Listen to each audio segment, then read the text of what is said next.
മരിച്ച പ്രവീൺ നാഥിന്റെ മൃതദേഹം പാലക്കാട്ടെ വീട്ടിലേക്ക് കൊണ്ടുവന്നു.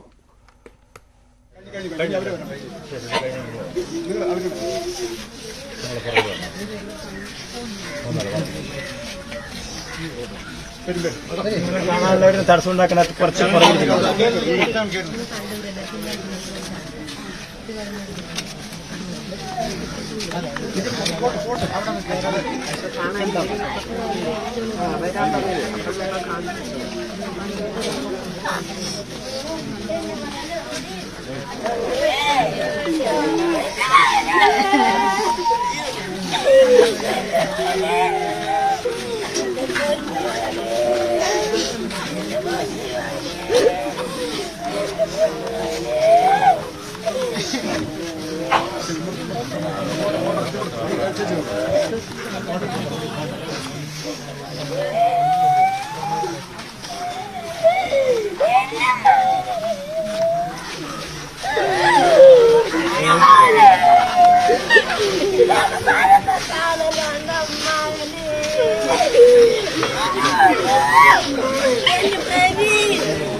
പ്രസാദ് ഉടുമ്പശ്ശേരി ചേരുന്നുണ്ട്. പ്രസാദ്, മൃതദേഹം വീട്ടിലെത്തിച്ചിരിക്കുന്നു. എപ്പോഴാണ് സംസ്കാര ചടങ്ങുകൾ?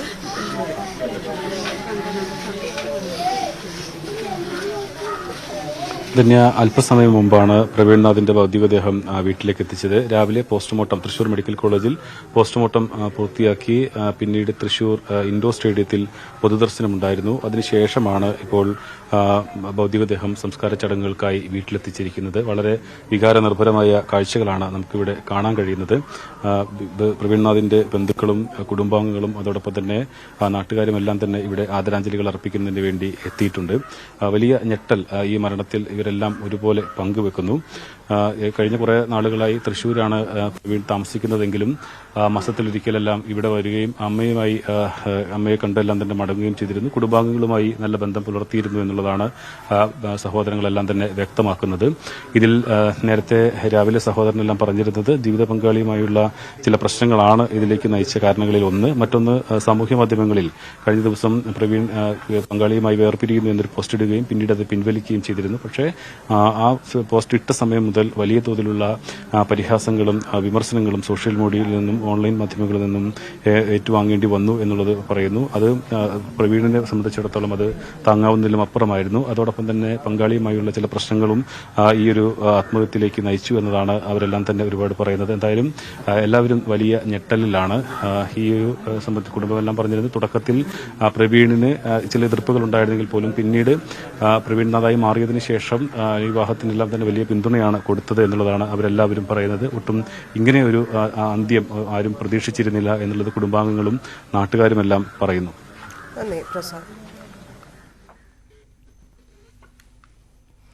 വിവാദ സിനിമ കേരള സ്റ്റോറി കർണാടകയിൽ ഉയർത്തി പ്രധാനമന്ത്രി നരേന്ദ്രമോദി. തെരഞ്ഞെടുപ്പ് പ്രചാരണ വേദിയിലാണ് സിനിമയെ പിന്തുണച്ചുള്ള മോദിയുടെ പരാമർശങ്ങൾ. തീവ്രവാദത്തിന്റെ മുഖം വെളിപ്പെടുത്തുന്ന സിനിമയെ കോൺഗ്രസ് എതിർക്കുന്നെന്നും വോട്ട് ബാങ്കിന് വേണ്ടിയാണിതെന്നുമാണ് പ്രധാനമന്ത്രിയുടെ പ്രതികരണം. കേരളീയ സമൂഹത്തെ തീവ്രവാദം കാർന്നു തിന്നുന്നത് എങ്ങനെയെന്നതിലേക്ക് വെളിച്ചം വീശുന്നതാണ് സിനിമയെന്നും പ്രധാനമന്ത്രി പറഞ്ഞു. आतंकी साजिश पर बनी फिल्म केरला स्टोरी, ये केरला स्टोरी की इन दिनों काफी चर्चा है। कहते हैं केरला स्टोरी सिर्फ एक राज्य में हुई आतंकवादियों की छद्म नीतियों की साजिशों पर आधारित है। देश का इतना खूबसूरत राज्य जहां के लोग इतने परिश्रमी और प्रतिभाशाली होते हैं, उस केरला में चल रही आतंकी साजिश का खुलासा ये केरला स्टोरी फिल्म में, केरला फाइल्स फिल्म में उसे किया गया है। और देश का दुर्भाग्य देखिए कि कांग्रेस आज समाज को तहस नहस करने वाली इस आतंकी प्रवृत्ति के साथ खड़ी हुई नजर आ रही है। इतना ही नहीं, ऐसी आतंकी प्रवृत्ति वालों से कांग्रेस पिछले दरवाजे से राजनीतिक सौदेबाजी तक कर रही है।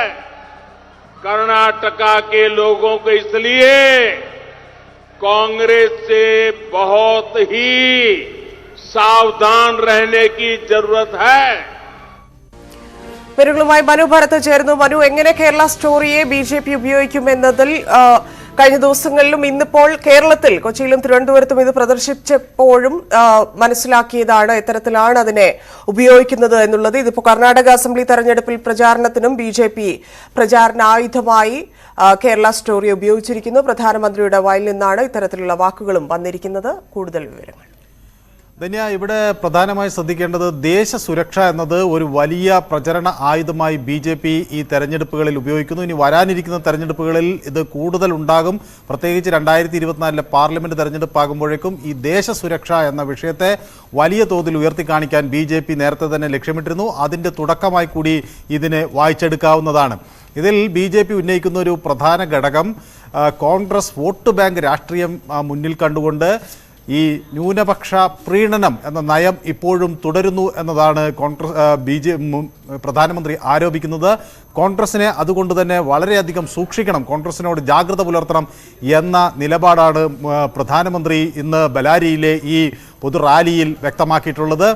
പ്രധാനമന്ത്രി അതിന് ആധാരമായി പറയുന്നത് ഈ കേരളത്തിൽ പോലുള്ള സ്ഥലങ്ങളിൽ വളരെ സുന്ദരമായ ഒരു സ്ഥലം, അവിടെ ആളുകൾ അവരുടെ പ്രതിഭ കൊണ്ട് മുന്നിട്ട് നിൽക്കുന്നൊരു സ്ഥലം, അവിടെ ഇത്തരത്തിലുള്ള തീവ്രവാദ പ്രവർത്തനങ്ങളുമായാണ് രാഷ്ട്രവിരുദ്ധ ശക്തികൾ വരുന്നത്. ആ തീവ്രവാദ വിരുദ്ധ നീക്കം നടക്കുന്നു എന്നത് കണ്ടില്ലെന്ന് നടിക്കുകയാണ് കോൺഗ്രസ്. അത്തരം സിനിമ ആ കഥ പറയുന്ന സിനിമയെ കോൺഗ്രസ് എതിർക്കുകയാണ് ചെയ്യുന്നത്. അപ്പോൾ കോൺഗ്രസ് ഈ വോട്ട് ബാങ്ക് രാഷ്ട്രീയം മുന്നിൽ കണ്ടുകൊണ്ട് മുട്ടുമടക്കുന്ന ഒരു സാഹചര്യമാണ് രാജ്യത്തുള്ളത് എന്നാണ് പ്രധാനമന്ത്രി അവിടെ പറഞ്ഞു വയ്ക്കുന്നത്. അപ്പോൾ ഈ കർണാടകയിൽ അഴിമതി ഒരു പ്രധാന വിഷയമായി കോൺഗ്രസ് ഉയർത്തിക്കാണിക്കുമ്പോൾ അതിനൊക്കെ അപ്പുറത്തേക്ക് ഒരു ദേശീയ വികാരം ഉയർത്തിക്കൊണ്ട് രാഷ്ട്ര സുരക്ഷ, പക്ഷേ അത് എത്രത്തോളം കർണാടകയിൽ ഫലിക്കുമെന്നാണ് കരുതുന്നത്? കാരണം ഇതിന് ഒരു ഘട്ടത്തിൽ തൊട്ടടുത്ത് കേരളമാണ് എന്നൊക്കെ പ്രസംഗിച്ചത് വലിയ വിവാദമായിരുന്നു. അത്തരത്തിൽ ഇത് വില പോകുന്ന സ്ഥലമാണോ? അവിടെ കോൺഗ്രസിനെതിരെ പ്രത്യേകിച്ച് ഇത്തരത്തിൽ ഒരു ആരോപണം ഉന്നയിക്കുമ്പോൾ എങ്ങനെയായിരിക്കും കോൺഗ്രസിന്റെ പ്രതികരണം ഉണ്ടാവും? ഇത് കർണാടകത്തിൽ മാത്രമല്ല, ഈ രാജ്യത്ത് ഉടനീളം തന്നെ വളരെ അധികം ആളുകൾ ഗൗരവത്തോടെ എടുക്കുന്ന ഒരു വിഷയമാണ് രാഷ്ട്ര സുരക്ഷ. പ്രത്യേകിച്ച് നമ്മുടെ ഇന്ത്യയുടെ അതിർത്തി പങ്കിടുന്ന സംസ്ഥാനങ്ങൾ, അവിടെ ഒരു വലിയ ചർച്ചാ വിഷയമാണ് രാഷ്ട്ര സുരക്ഷ. അപ്പോൾ കോൺഗ്രസിനേക്കാൾ ഈ രാജ്യത്തിനൊരു സുരക്ഷ നൽകാൻ കഴിയുന്ന ഒരു പാർട്ടി ബി.ജെ.പി. ആണ്, അല്ലെങ്കിൽ അത്തരമൊരു ബി.ജെ.പി. സർക്കാരിനെ അത് നൽകാൻ കഴിയൂ എന്ന് ഉയർത്തിക്കാണിക്കുന്നത് ബി.ജെ.പിയുടെ ഒരു പൊതു പ്രചരണ രീതിയാണ്. പക്ഷേ ദക്ഷിണേന്ത്യയിൽ ഇത് ഒരു പാകിസ്ഥാനുമായോ ബംഗ്ലാദേശുമായോ അല്ലെങ്കിൽ ചൈനയുമായോ ഒന്നും അതിർത്തി പങ്കിടാത്ത ഒരു സ്ഥലങ്ങളാണ് അല്ലെങ്കിൽ സംസ്ഥാനങ്ങളാണ് കൂടുതൽ ഉള്ളത് എന്നുള്ളത് കൊണ്ട് തന്നെ പക്ഷേ അതിൻ്റെ പ്രാധാന്യം ഒട്ടും കുറയുന്നില്ല. തീവ്രവാദം എല്ലാ പ്രദേശങ്ങളെയും ഒരുപോലെ ബാധിക്കുന്ന ഒരു ഘടകമാണ്.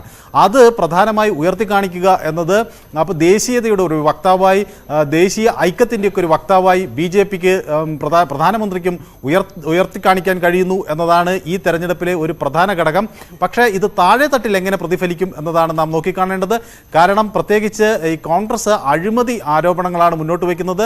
അത് പ്രചരണത്തിനപ്പുറത്തേക്ക് അത് ജനങ്ങളെ എങ്ങനെ ആ വിഷയം സ്വാധീനിച്ചു എന്നത് ഒരു പ്രധാന ഘടകമാകും. പക്ഷേ പ്രചരണത്തിൽ ഈ നേരത്തെ ഉണ്ടായിരുന്ന ഈ പോരായ്മകളെ അതിജീവിക്കാൻ വളരെ ശക്തമായ ഒരു നീക്കം നടക്കുന്നു എന്നതാണ് കർണാടകയിൽ നിന്ന് നമുക്ക് മനസ്സിലാകുന്നത്. അവിടെ ഈ പ്രത്യേകിച്ച് ഇതിൻ്റെ ഒരു ലാസ്റ്റ് ലാപ്പിൽ ബി.ജെ.പി. സർവ്വശക്തിയും സംഭരിച്ചുകൊണ്ടുള്ള ഒരു പ്രചരണമാണ് നടക്കുന്നത്. പരമാവധി നേതാക്കൾ അങ്ങോട്ടേക്ക് ഒഴുകിയെത്തുന്നു. നമുക്കറിയാം, അനിൽ ആന്റണി ഉൾപ്പെടെയുള്ള ആളുകൾ അവിടെ എത്തി പലയിടങ്ങളിൽ പ്രചരണം നടത്തുന്നു. അപ്പോൾ കോൺഗ്രസിന് ഏതെങ്കിലും തരത്തിലൊക്കെ ആക്രമിക്കാൻ കഴിയുന്നോ അല്ലെങ്കിൽ പ്രതിരോധിക്കാൻ കഴിയുന്നോ അതിനൊക്കെയുള്ള എല്ലാവിധ മാർഗങ്ങളും ആരാഞ്ഞുകൊണ്ട് തന്നെയാണ്. ഇതൊരു സാങ്കല്പിക കഥയെന്നാണല്ലോ കോടതി പറയുന്നത്. അപ്പോൾ പ്രധാനമന്ത്രി പറഞ്ഞത് വെറുതെ ആവില്ലേ?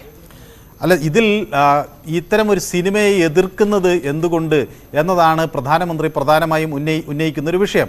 ഇത്തരം ഒരു സിനിമയെ കോൺഗ്രസ് എതിർക്കുന്നത് എന്തുകൊണ്ട്, അതിന് പിന്തുണ നൽകാൻ കോൺഗ്രസ് മടിക്കുന്നത് എന്തുകൊണ്ട്, അത് ഒരു പ്രത്യേക മതവിഭാഗത്തെ പ്രീണനപ്പെടുത്തുന്നതിന്റെ ഭാഗമായി അല്ലേ എന്ന ചോദ്യമാണ് പ്രധാനമന്ത്രി മുന്നോട്ട് വയ്ക്കുന്നത്. അത് ഭൂരിപക്ഷ വോട്ട് ഏകീകരണത്തിന് വഴിവെക്കും എന്നാണ് BJP ലക്ഷ്യമിടുന്നത്. നന്ദി മനു.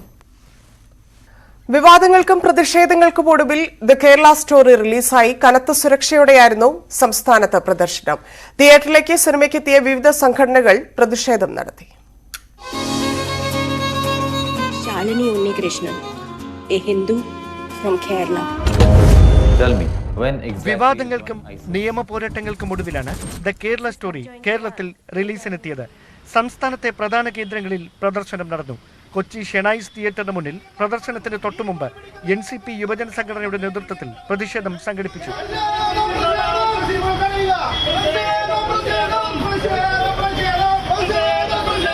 കൊച്ചിയിൽ ഫ്രറ്റേണിറ്റിയുടെ നേതൃത്വത്തിലും പ്രതിഷേധം നടന്നു.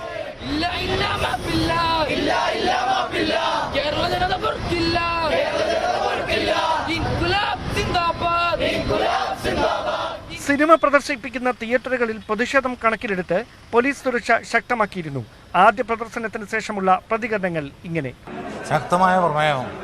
സിനിമ കൊള്ളാം, എല്ലാവരും എല്ലാ പെൺകുട്ടികളും മനസ്സിലാക്കിയിരിക്കേണ്ട കാര്യങ്ങളാണ്. വളരെ മനപ്രയാസമുണ്ട് കണ്ടിട്ട്. പടം നല്ല മൂവിയാണ്. കാരണം നല്ലൊരു മെസ്സേജാണ്. ഒരു പടത്തിന് പേര് നല്ലൊരു മെസ്സേജാണ്. കാരണം നമ്മുടെ നാട്ടിൽ നടന്നുകൊണ്ടിരിക്കുന്നതും ഇനി നടക്കാൻ പോകുന്നതും എല്ലാം. കാരണം ഒരുപാട് പേര് ഇതിനൊക്കെ ചതിയിൽ പെട്ടിട്ടുണ്ട്. നല്ല സിനിമയാണ്, എല്ലാവരും കാണണം. യാതൊരു മതസ്പർദ്ധയുടെ ഒന്നുമില്ല ഈ സിനിമയിൽ. വെറുതെ ഒരു ഇതുണ്ടാക്കിയതാണ്. ഇവിടെ പ്രശ്നങ്ങളാണ്, അതാണ്. ഇതിനകത്ത് അങ്ങനെ യാതൊരു പ്രശ്നങ്ങളും ഇല്ല. എല്ലാവരും കണ്ടിരിക്കേണ്ട സിനിമയാണ്. തിരുവനന്തപുരത്ത് BJP പ്രവർത്തകർക്കായി പ്രത്യേക പ്രദർശനം നടന്നു. തീർച്ചയായും മുഴുവൻ കേരളീയരും കണ്ടിരിക്കേണ്ട സിനിമയാണിത്. കേരളത്തിൽ നിന്ന് നടന്നു വരുന്ന സംഭവങ്ങളുടെ നേർചിത്രമാണ് ഈ സിനിമ. ഈ സിനിമയിൽ ഒരു സമുദായത്തിനെതിരല്ല, ഒരു മതത്തിനെതിരല്ല. ചലച്ചിത്ര നിർമ്മാതാവ് സുരേഷ് കുമാർ ഉൾപ്പെടെയുള്ളവർ തിരുവനന്തപുരത്താണ് സിനിമ കണ്ടത്. സിറിയയിൽ പോയ 3-4 പെൺകുട്ടികളുണ്ട്. അവരുടെ കഷ്ടപ്പാടുകൾ, അവരെങ്ങനെ മതം മാറ്റപ്പെട്ടു, എങ്ങനെ അതിലേക്ക് ചെന്നെത്തി, അവിടെ ഉണ്ടായ കഷ്ടപ്പാടും അവരത് റിയലൈസ് ചെയ്യുന്നതുമാണ് ഈ സിനിമ. അത് വളരെ നന്നായിട്ട്, വളരെ ഗംഭീരമായിട്ട് ചിത്രീകരിച്ചിട്ടുണ്ട്. ഈ പടം എന്തിനു വേണ്ടിയിട്ടാണ് എനിക്കറിഞ്ഞൂടെ. എല്ലാവരും സുപ്രീം കോടതിയിൽ പോവുക, ഇത്രയും നമ്മുടെ മുഖ്യമന്ത്രിയും നമ്മുടെ സാംസ്കാരിക മന്ത്രിയൊക്കെ ഇതിനെ എതിർത്ത് എന്തിനെന്ന് എനിക്ക് മനസ്സിലാവുന്നില്ല. അതേസമയം സിനിമ പ്രദർശിപ്പിക്കാനുള്ള തീരുമാനം PVR പിൻവലിച്ചു. വിവിധ ബ്യൂറോകൾക്കൊപ്പം news 18 Thiruvananthapuram. The Kerala story പറയുന്നത് കേരളത്തിൽ നടന്ന സംഭവങ്ങളെക്കുറിച്ചെന്ന് BJP സംസ്ഥാന ഉപാധ്യക്ഷൻ KS രാധാകൃഷ്ണൻ. കൃത്യമായ വസ്തുതയുടെ അടിസ്ഥാനത്തിലാണ് ചിത്രമൊരുക്കിയത്. കേരളത്തിൽ ലവ് ജിഹാദ് ഇല്ലെന്ന് തെളിയിക്കട്ടെ എന്നും സിനിമ കാണാതെ വിമർശിക്കുന്നതാണ് യഥാർത്ഥ ഫാസിസമെന്നും KS രാധാകൃഷ്ണൻ പറഞ്ഞു. സിനിമ ചെയ്തിരിക്കുന്ന വസ്തുതകളുടെ അടിസ്ഥാനത്തിലാണ്. എനിക്കത് വല്ലാതെ ഫീൽ ചെയ്ത്. ഞാൻ 2 പെൺകുട്ടികളുടെ അച്ഛനായതുകൊണ്ട് എൻ്റെ മക്കളൊക്കെ ഇതുപോലെ പുറത്തു പോയൊക്കെ പഠിച്ചിട്ടുള്ളതിൻ്റെ പേരിലും അവർക്കാണിത് വന്നതെന്നുണ്ടെങ്കിൽ എൻ്റെ റിയാക്ഷൻ എന്തായിരിക്കും? ഒറ്റ ചോദ്യം എനിക്ക് ചോദിക്കാനുള്ളൂ ശ്രീ VD സതീശനോട്. അദ്ദേഹത്തിൻ്റെ മകൾക്കാണ് ഈ ഒരു അനുഭവം ഉണ്ടായിരുന്നെങ്കിൽ ഞാൻ ആത്മാർത്ഥമായിട്ട് എൻ്റെ മുഴുവൻ വിശുദ്ധിയോടും കൂടി ഞാൻ പ്രാർത്ഥിക്കുകയാണ് അങ്ങനെ ഉണ്ടാകല്ലേ എന്ന്. ഉണ്ടായിരുന്നെങ്കിൽ അദ്ദേഹത്തിൻ്റെ പ്രതികരണം എന്തായിരിക്കും? വിവാദത്തിൽ മുഖ്യമന്ത്രി മൗനം തുടരുന്നതിനിടെ CPMന്റെ നിർണായകമായ നേതൃയോഗങ്ങൾക്ക് ഇന്ന് തുടക്കമാവുകയാണ്. ഇന്ന് സംസ്ഥാന സെക്രട്ടേറിയറ്റും നാളെയും മറ്റന്നാളും സംസ്ഥാന സമിതിയും ചേരും. നന്ദകുമാറുണ്ട് വിവരങ്ങളുമായി. നന്ദകുമാർ, ഈ അഴിമതിയുടെ കൂടുതൽ വിവരങ്ങൾ ഓരോ ദിവസവും പുറത്തു വന്നിരിക്കുകയാണ്. ഏറ്റവും ഒടുവിൽ അത് മുഖ്യമന്ത്രിയിലേക്ക് തന്നെ കേന്ദ്രീകരിക്കുന്നു, മുഖ്യമന്ത്രിയുടെ ബന്ധു വഴി. അങ്ങനെയുള്ള ഒരു സാഹചര്യത്തിൽ മുഖ്യമന്ത്രി മൗനം തുടരുന്നത് പ്രതിപക്ഷം ദിവസവും ചോദ്യം ചെയ്തുകൊണ്ടിരിക്കുകയാണ്. എന്താണ് ഇന്നത്തെ സാഹചര്യം? യോഗത്തിൽ കാര്യങ്ങൾ മുഖ്യമന്ത്രി വിശദീകരിക്കുമെന്നാണോ മനസ്സിലാക്കുന്നത്? അതിനുശേഷം മാധ്യമങ്ങളെ കാണാനുള്ള സാധ്യത എത്രമാത്രമാണ്?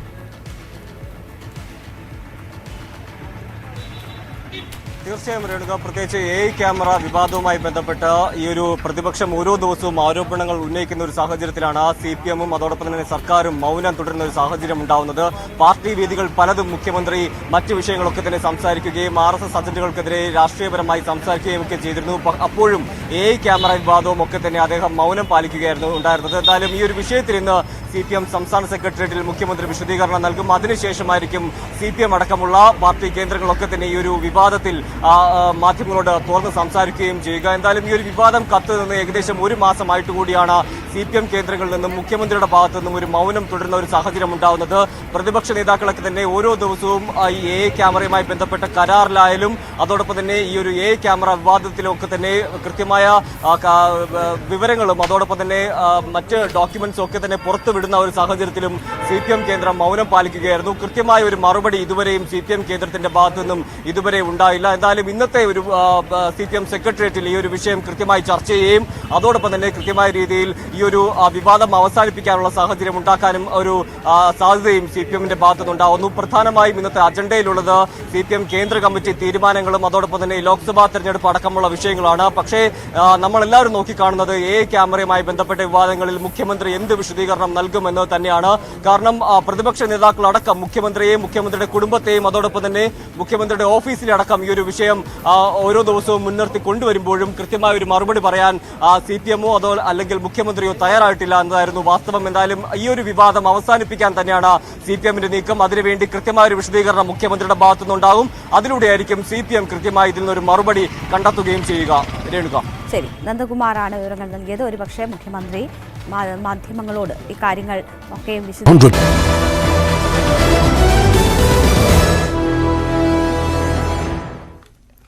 AI ക്യാമറ വിവാദം പുകയുന്നതിനിടെ CPM സംസ്ഥാന സെക്രട്ടേറിയറ്റിൽ വിഷയം ഉച്ചവരെ ചർച്ചയായില്ല.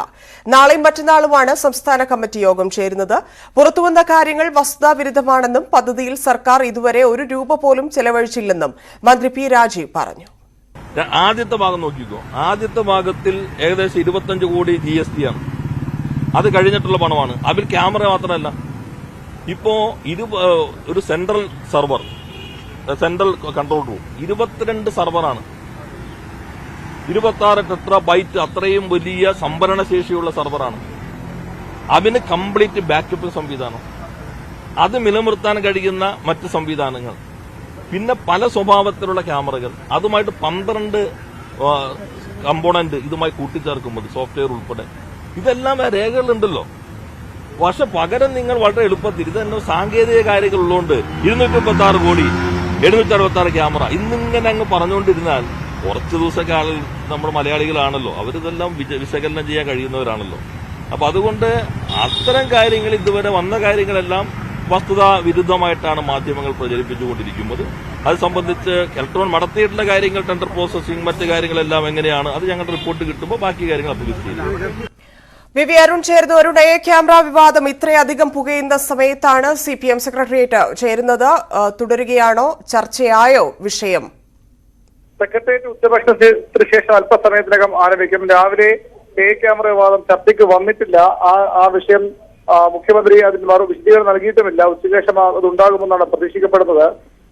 ഇന്നലെ വരെ ഒരു മറുപടിയും പറയാൻ CPM-ന്റെ ഒരു നേതാവും ഈ വിഷയം തയ്യാറായിട്ടില്ല. മുഖ്യമന്ത്രിയെ പിന്തുണയ്ക്കാനോ പ്രതിരോധിക്കാനോ ആരും രംഗത്ത് വന്നതില്ല. പക്ഷെ ഇന്ന് ആദ്യം കേന്ദ്ര കമ്മിറ്റി അംഗം AK ബാലൻ മുഖ്യമന്ത്രി ന്യായീകരിച്ച് രംഗത്ത് വന്നിരുന്നു. അതിനുശേഷം നിയമ വ്യവസായ മന്ത്രി P. രാജീവും ഈ ഇടപാടിൽ ഇപ്പോൾ പുറത്തുവന്ന രേഖകൾക്കപ്പുറത്ത്, ആദ്യം പുറത്തുവന്ന രേഖകൾക്കപ്പുറത്തേക്ക് ഒന്നും പുതുതായി കൊണ്ടുവരാൻ പ്രതിപക്ഷത്തിന് കഴിഞ്ഞിട്ടില്ല. താൻ നേരത്തെ മറുപടി പറഞ്ഞതാണ്. കരാറിന്റെ കാര്യവും മറ്റും ഇപ്പോൾ വ്യവസായ സെക്രട്ടറി അന്വേഷണം നടക്കുന്നു. അതിനുശേഷം അത്തരം കാര്യങ്ങളിൽ കൂടുതൽ പ്രതികരണമാകാമെന്ന നിലപാടാണ് P. രാജീവ് സ്വീകരിച്ചത്. അല്പസമയത്തിനകം സംസ്ഥാന സെക്രട്ടറി യോഗം പുനരാരംഭിക്കും. നാളെയും മറ്റന്നാളും സംസ്ഥാന സമിതിയും ചേരുന്നുണ്ട്. ശരി, നന്ദി അരുൺ. വിവാദത്തിൽ ന്യായീകരണവുമായി AK ബാലൻ രംഗത്ത് വന്നു. നിയമപരമായി മറുപടി പറയേണ്ട കാര്യങ്ങൾ മുഖ്യമന്ത്രി പറയുമെന്നും എല്ലാറ്റിനും മറുപടി പറയാൻ കഴിയില്ലെന്നും AK ബാലൻ പറഞ്ഞു. ബഹുമാനപ്പെട്ട മുഖ്യമന്ത്രി എന്താ പ്രതികരിക്കാത്തതെന്നാണ് ചോദ്യം. പ്രതികരിച്ചാൽ നിങ്ങൾ എന്താ പറയുക? വിജിലൻസ് അന്വേഷണത്തിന് ഉത്തരവിട്ട മുഖ്യമന്ത്രി അദ്ദേഹത്തിന്റെ വകുപ്പിന്റെ കീഴിലുള്ള അന്വേഷണ ഏജൻസി അന്വേഷിക്കുമ്പോൾ എങ്ങനെയാണ് അഭിപ്രായം പറഞ്ഞത്? മെറിറ്റിലേക്ക് കടന്ന് മുഖ്യമന്ത്രി അഭിപ്രായം പറയാൻ പാടുണ്ടോ? അപ്പോൾ ഇപ്പൊ തന്നെ മുഖ്യമന്ത്രി ഇടപെട്ടിരിക്കുന്നു. അപ്പൊ അതുകൊണ്ട് ഈ വിജിലൻസ് അന്വേഷണത്തിന് യാതൊരു പ്രസക്തിയുമില്ല. പ്രതികരിക്കാതിരുന്നാൽ എന്താ പറയുക? ഇതെന്തോ ഒളിച്ചു വെക്കുന്നത് കൊണ്ടാണ്. അപ്പോ ബഹുമാനപ്പെട്ട മുഖ്യമന്ത്രി ഇതുമായി ബന്ധപ്പെട്ടുകൊണ്ട് പ്രതികരിക്കണോ വേണ്ടയോ എന്നുള്ളതിനെ സംബന്ധിച്ച് വരേണ്ടതൊക്കെ വരട്ടെ, ഒന്ന് കലങ്ങി തെളിയട്ടെ. ഇപ്പോൾ ഓരോ ദിവസം ഓരോന്ന് പറയിപ്പിക്കുന്നുണ്ടല്ലോ, ഓരോ ദിവസം ഓരോ ആൾക്കാരെ കൊണ്ട് ഓരോ കമ്പനികളെ കൊണ്ട് ഓരോന്ന് പറയിപ്പിക്കുന്നുണ്ടല്ലോ. അതിനെല്ലാം മറുപടി പറയണമെങ്കിൽ ഓരോ ദിവസവും മുഖ്യമന്ത്രിയുടെ ഓഫീസിൽ ഇതിനുള്ള പ്രത്യേക സംവിധാനം ഉണ്ടാണ്. നിങ്ങളെ കണ്ട് മറുപടി പറയുക. ഇവരോരോന്ന് ഇങ്ങനെ ആരോപണം ഉന്നയിച്ചുകൊണ്ടിരിക്കുക. എന്തൊക്കെ ആരോപണങ്ങൾ കൊണ്ടുവന്നതാണ്. ഇപ്പോഴും നിങ്ങളിത് ചോദിക്കുന്നുണ്ടല്ലോ. ഏതെങ്കിലും ഒരാരോപണം ബഹുമാനപ്പെട്ട മുഖ്യമന്ത്രിക്കോ അദ്ദേഹത്തിന്റെ കുടുംബത്തിനോ എതിരായി തെളിയിക്കാൻ ഏതെങ്കിലും സംവിധാനം വഴി കഴിഞ്ഞിട്ടുണ്ടോ? ഇതിനെല്ലാം മുഖ്യമന്ത്രി മറുപടി പറയണം എന്ന് പറഞ്ഞാൽ നടക്കില്ല. നിയമപരമായി മറുപടി പറയേണ്ട കാര്യങ്ങൾ നിയമപരമായിട്ട് പറയും, പറയാൻ പാടില്ലാത്ത കാര്യങ്ങൾ പറയില്ല. അദ്ദേഹത്തിന്റെ വകുപ്പ് തന്നെ അന്വേഷണത്തിന് ഉത്തരവിട്ട ഒരു കാര്യത്തിൽ അദ്ദേഹം അതിൽ കടന്ന് മെറിറ്റിലേക്ക് കടന്ന് അഭിപ്രായം പറയുക എന്ന് പറയുന്നത് തെറ്റാണ്. പിന്നെ അദ്ദേഹം മറുപടി പറയണമെന്ന് പറഞ്ഞാൽ എന്തായിട്ട് അർത്ഥം? AK ബാലന് മറുപടിയുമായി രമേശ് ചെന്നിത്തല രംഗത്തെത്തി. കണ്ണടച്ച് ഇരുട്ടാക്കരുതെന്നും രേഖകളുടെ പിൻബലത്തിലാണ് ആരോപണമെന്നും ചെന്നിത്തല പറഞ്ഞു. ആരോപണത്തിൽ ഒരു അന്വേഷണവും നടക്കുന്നില്ലെന്നും വ്യവസായ സെക്രട്ടറിയുടെ അന്വേഷണം ആർക്കു വേണമെന്നും ചെന്നിത്തല ചോദിച്ചു. പ്രതിപക്ഷ നേതാവും താനും ചേർന്ന് രേഖകൾ പുറത്തുകൊണ്ടുവന്നുവെന്നും ചെന്നിത്തല പറഞ്ഞു. കേരളത്തിന്റെ മുഖ്യമന്ത്രിയെ സംരക്ഷിക്കാൻ ശ്രീ AK ബാലന് ഉത്തരവാദിത്തമുണ്ട് എന്നുള്ള കാര്യത്തിൽ എനിക്ക് സംശയമില്ല. പക്ഷെ അദ്ദേഹം കണ്ണടച്ച് ഇരുട്ടാക്കരുത്. ഞങ്ങൾ തെളിവുകൾ ഉന്നയിച്ചുകൊണ്ടാണ് AI ക്യാമറയുമായി ബന്ധപ്പെട്ട വസ്തുതകളെല്ലാം പുറത്തുവിട്ടത്. ടെൻഡറിൽ പങ്കെടുക്കാത്ത പ്രസാരിയോ കമ്പനിക്ക് എങ്ങനെ കരാർ കിട്ടിയെന്ന് രമേശ് ചെന്നിത്തല. CPMന്റെ അടുത്ത ബന്ധുവായ സുരേന്ദ്രകുമാറിന് 99% ഷെയറുണ്ടെന്നും ചെന്നിത്തല ആരോപിച്ചു. ആരാണ് ഈ പ്രസാദിയോ എന്ന് പറയുന്ന കമ്പനി? ആ കമ്പനിയുടെ ഒരു ഡയറക്ടറുടെ പേരാണ് ഞാൻ കഴിഞ്ഞ ദിവസം പറഞ്ഞ രാംജിത്ത്. അപ്പൊ വേറൊരു 99% മുതൽ മുടക്കുള്ള വേറൊരാളുണ്ട്, സുരേന്ദ്രകുമാർ. അദ്ദേഹത്തെ പറ്റി നിങ്ങളും കൂടുതൽ അന്വേഷിക്കണം. അദ്ദേഹം CPMന് എന്തെല്ലാം സഹായം ചെയ്തു കൊടുത്തിട്ടുണ്ട് എന്നുള്ളത് ഇനിയും പുറത്തു വരേണ്ട കാര്യങ്ങളാണ്. പത്തനംതിട്ടക്കാരനായ ഒരു സുരേന്ദ്രകുമാർ 99% ഓഹരിയുള്ള വ്യക്തി CPMന്റെ ഏറ്റവും അടുത്ത സഹയാത്രികനാണ് ഈ പ്രസാദിയോ കമ്പനിയുടെ രണ്ടാമത്തെ ഡയറക്ടർ. AI ക്യാമറ അഴിമതിയിൽ യൂത്ത് കോൺഗ്രസ് സംസ്ഥാന വ്യാപകമായി പ്രതിഷേധം നടത്തുമെന്ന് സംസ്ഥാന പ്രസിഡന്റ് ഷാഫി പറമ്പിൽ. അഴിമതിയുടെ കാരണഭൂതൻ പട്ടം മുഖ്യമന്ത്രിക്ക് ചാർത്താൻ പോകുന്നെന്നും ഷാഫി പറഞ്ഞു. AI ക്യാമറകൾക്ക് മുന്നിൽ കാരണഭൂതൻ പട്ടം ചാർത്തും. കമ്മീഷൻ കപ്പിത്താൻ എന്ന് മുഖ്യമന്ത്രിയെ വിളിക്കേണ്ട സാഹചര്യമാണെന്നും ഷാഫി പറമ്പിൽ പറഞ്ഞു. ഇത്തരത്തിൽ നടക്കുന്ന സകല അഴിമതിയുടെയും കാരണഭൂതനായി മുഖ്യമന്ത്രി മാറി എന്നുള്ളതാണ്. മുഖ്യമന്ത്രിയും മുഖ്യമന്ത്രിയുടെ ഓഫീസും അദ്ദേഹവുമായി ബന്ധപ്പെട്ട ആളുകളും മാറുന്നു എന്നുള്ളതാണ്. കേരളത്തിൻ്റെ കപ്പിത്താൻ എന്നാണ് അദ്ദേഹത്തെ വിശേഷിപ്പിക്കാൻ CPM സംവിധാനങ്ങൾ കിണഞ്ഞു പരിശ്രമിച്ചുകൊണ്ടിരിക്കുന്നത്. പക്ഷേ കേരളത്തിലെ ഇപ്പോൾ സകല കള്ളത്തരത്തിൻ്റെയും അഴിമതിയുടെയും കപ്പിത്താൻ സ്ഥാനത്താണ് അദ്ദേഹത്തെ നമ്മളിപ്പോൾ കണ്ടുകൊണ്ട് നിൽക്കേണ്ടി വരുന്നത്. ഇതങ്ങനെ എന്തെങ്കിലും ആരോപണങ്ങളല്ല. ഇത് കൃത്യമായ രേഖകൾ വെച്ച് നിയമലംഘനങ്ങളും ചട്ടലംഘനങ്ങളും കൃത്യമായി ചൂണ്ടിക്കാണിച്ച് ടെൻഡർ നടപടികൾ സുതാര്യമല്ലാതെ ഇവർ നിർമ്മിച്ച കാർട്ടലിൻ്റെ പേരിൽ നടത്തിയ എല്ലാ ഇടപാടുകളും രേഖാമൂലമാണ് പ്രതിപക്ഷം മുന്നോട്ട് കൊണ്ടുവന്നിട്ടുള്ളത്. അപ്പോൾ അതിന് മറുപടി പറയുക എന്നുള്ളത് ഒരു ജനാധിപത്യമായ ഒരു അനിവാര്യതയാണ്. അവിടെ മൗനം പാലിക്കൽ ഭീരുത്വമാണ്. മുഖ്യമന്ത്രി അങ്ങനെ മുഖ്യമന്ത്രിക്ക് ആവശ്യമുള്ളപ്പോൾ മാത്രം മാധ്യമങ്ങളെ കണ്ടിട്ട് മണിക്കൂറുകളോളം സംസാരിച്ചുകൊണ്ടിരിക്കുകയും ജനങ്ങൾക്ക് കാര്യങ്ങൾ അറിയേണ്ട സമയത്തും മാധ്യമങ്ങൾക്ക് ചോദ്യങ്ങൾ ചോദിക്കേണ്ട സമയത്തും അദ്ദേഹം അവൈലബിലിറ്റി കൊടുക്കാതിരിക്കുകയും ചെയ്യുന്നത് ശരിയായിട്ടുള്ള രീതിയല്ല. അത് ഇപ്പോൾ പല കാര്യങ്ങളിലും അനുവർത്തിച്ചുകൊണ്ടിരിക്കുന്നത് പോലെ അത് കേന്ദ്രത്തിൻ്റെ ഒരു രീതിയാണ്, മോഡിയുടെ ഒരു രീതിയാണ്. അങ്ങോട്ട് ചോദ്യങ്ങൾക്ക് അധികം താല്പര്യമില്ലായ്മയും ഇങ്ങോട്ട് പറയാനുള്ളതിൻ്റെ വേദി മാത്രമാക്കിയിട്ട് മാധ്യമങ്ങളെയും ജനങ്ങളെയൊക്കെ കാണുന്ന രീതി, ഇത് സമാനതകളില്ലാത്തൊരു സാധനമാണ്. ഒരു ഖേദകരമെന്ന് പറയേണ്ടി വരും. അഴിമതിയെ കുടുംബവൽക്കരിക്കുന്ന സാഹചര്യം നമ്മൾ കാണുകയാണ്. പല കമ്പനികളുടെയും പല ഇടപാടുകൾ ഇപ്പോൾ കഴിഞ്ഞ ദിവസങ്ങളിൽ പുറത്തു വന്നൊരു വാർത്ത, കരാറ് കിട്ടുന്നതിന് മുമ്പ് എത്രയോ മുമ്പ് തന്നെ ട്രയൽ റണ്ണിന് ഈ കമ്പനികളെ ചുമതലപ്പെടുത്തിയതിൻ്റെ വാർത്തകൾ പുറത്തു വരികയാണ്. മറ്റ് മേഖലകളിലെ CITUവിൻ്റെ പ്രവർത്തനം പോലെയാണ് SRIT പ്രവർത്തിച്ചുകൊണ്ടിരിക്കുന്നത്. നോക്കുകൂലിയാണ് അവരുടെ പ്രധാനപ്പെട്ട ഏർപ്പാട്. ഞങ്ങൾക്കറിയേണ്ടത് ആ നോക്കുകൂലിയിൽ ഈ ഗവൺമെൻറ്റിൻ്റെ തലപ്പത്തിരിക്കുന്ന ആളുകൾക്ക് കിട്ടിയ വിഹിതം എന്താണ്. കമ്മീഷൻ കപ്പിത്താൻ എന്ന് അദ്ദേഹത്തെ വിളിക്കേണ്ടി വരുന്ന അവസ്ഥയിലാണ് ഇന്നത്തെ വാർത്തകൾ ഉൾപ്പെടെ പുറത്തു വന്നിരിക്കുന്നത്. വിവാദത്തിൽ മുഖ്യമന്ത്രി മൗനം തുടരുന്നതിനിടെ CPMന്റെ നിർണായകമായ നേതൃയോഗങ്ങൾക്ക് ഇന്ന് തുടക്കമാവുകയാണ്. ഇന്ന് സംസ്ഥാന സെക്രട്ടേറിയറ്റും നാളെയും മറ്റന്നാളും സംസ്ഥാന സമിതിയും ചേരും. നന്ദകുമാറുണ്ട് വിവരങ്ങളുമായി. നന്ദകുമാർ, ഈ അഴിമതിയുടെ കൂടുതൽ വിവരങ്ങൾ ഓരോ ദിവസവും പുറത്തു വന്നിരിക്കുകയാണ്. ഏറ്റവും ഒടുവിൽ അത് മുഖ്യമന്ത്രിയിലേക്ക് തന്നെ കേന്ദ്രീകരിക്കുന്നു, മുഖ്യമന്ത്രിയുടെ ബന്ധു വഴി. അങ്ങനെയുള്ള ഒരു സാഹചര്യത്തിൽ മുഖ്യമന്ത്രി മൗനം തുടരുന്നത് പ്രതിപക്ഷം ദിവസവും ചോദ്യം ചെയ്തുകൊണ്ടിരിക്കുകയാണ്. എന്താണ് ഇന്നത്തെ സാഹചര്യം? യോഗത്തിൽ കാര്യങ്ങൾ മുഖ്യമന്ത്രി വിശദീകരിക്കുമെന്നാണോ മനസ്സിലാക്കുന്നത്? അതിനുശേഷം മാധ്യമങ്ങളെ കാണാനുള്ള സാധ്യത എത്രമാത്രമാണ്?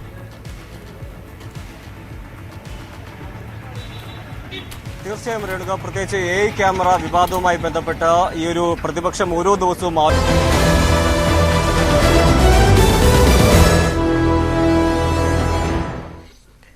മുൻ മുഖ്യമന്ത്രി ഉമ്മൻചാണ്ടിയെ ആരോഗ്യനില മോശമായതിനെ തുടർന്ന് ബംഗളൂരുവിലെ ഗ്ലോബൽ ഹെൽത്ത് കെയർ ആശുപത്രിയിൽ ബന്ധുക്കളും ബംഗളൂരുവിൽ അദ്ദേഹത്തോടൊപ്പമുണ്ട്. അരിക്കൊമ്പൻ തമിഴ്നാട്ടിലെ ജനവാസ മേഖലയിൽ ഇറങ്ങിയതായി സംശയം. തമിഴ്നാട്ടിലെ മാധ്യമങ്ങളിലും അരിക്കൊമ്പൻ പ്രധാന വാർത്തയായി. ഇതിനിടെ ഒരു ആന മലഞ്ചെരിവിലൂടെ പോകുന്ന ദൃശ്യങ്ങൾ പുറത്തുവന്നു. എന്നാൽ ഇത് അരിക്കൊമ്പൻ തന്നെയാണോ എന്ന് സ്ഥിരീകരിച്ചിട്ടില്ല.